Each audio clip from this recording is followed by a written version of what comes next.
Hi Aquarius, this is Mimi with Divination by Mimi. Welcome to your May 2018 tarot reading. Some quick announcements for the sake of housekeeping. Firstly, if you haven't subscribed, please do. I would love to keep in touch with you, and that way you can set up notifications so that you know when your sign has been uploaded, and you can cross-watch for those that you love.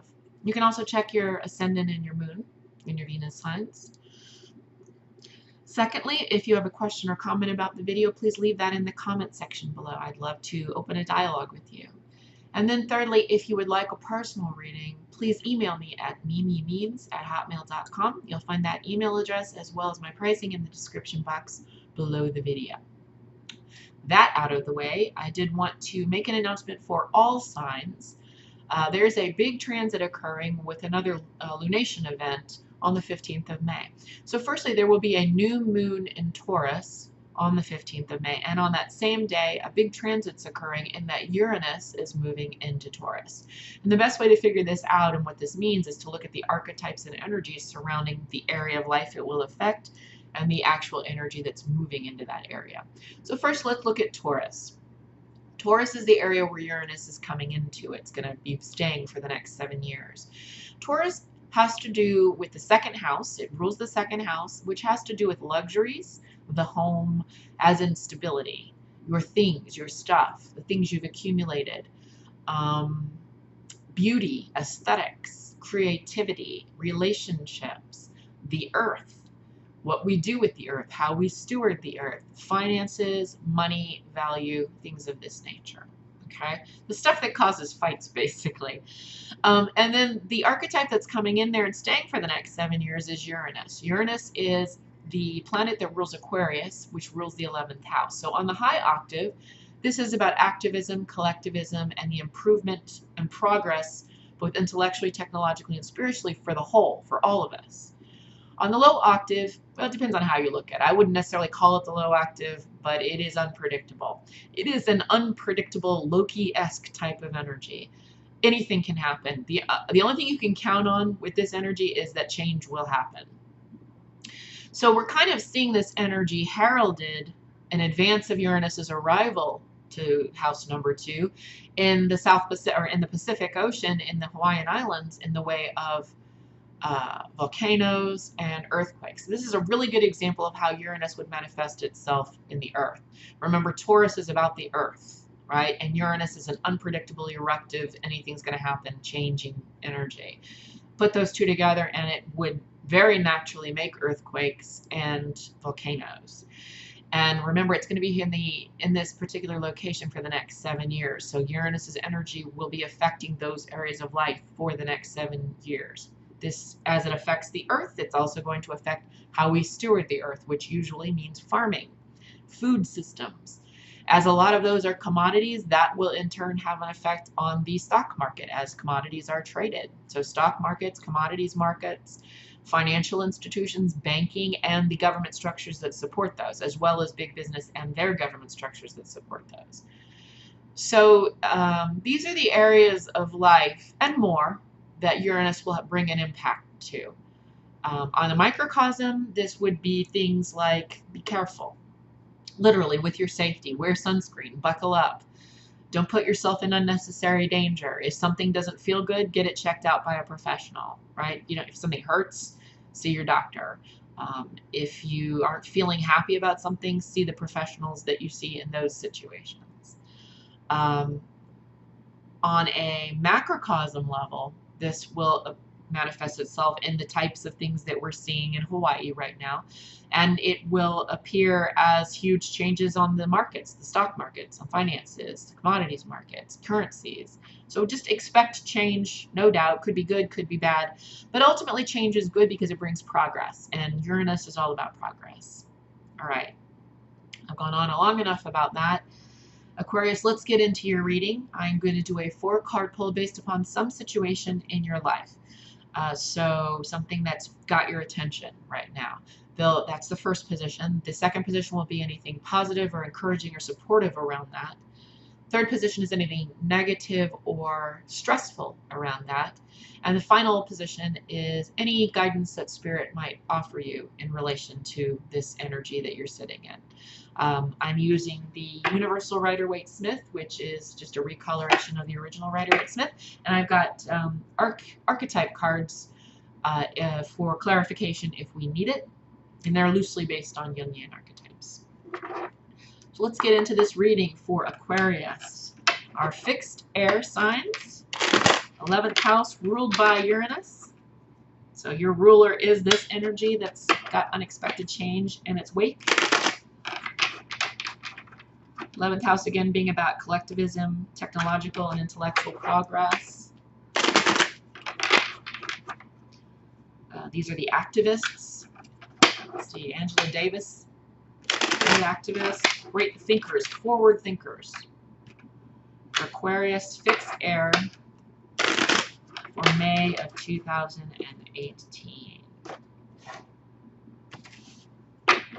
Kind of energy is Aquarius fixed air, ruler of the 11th house, ruled by Uranus. The energy that we're talking about right now, this archetype of change, definite.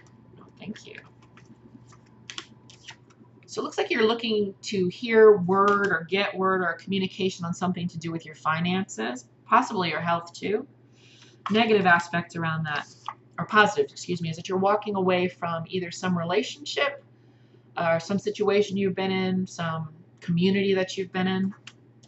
Negative aspect is the King of Wands. This is a Leonine or Leonian Leo energy. This could be a Leo in your life.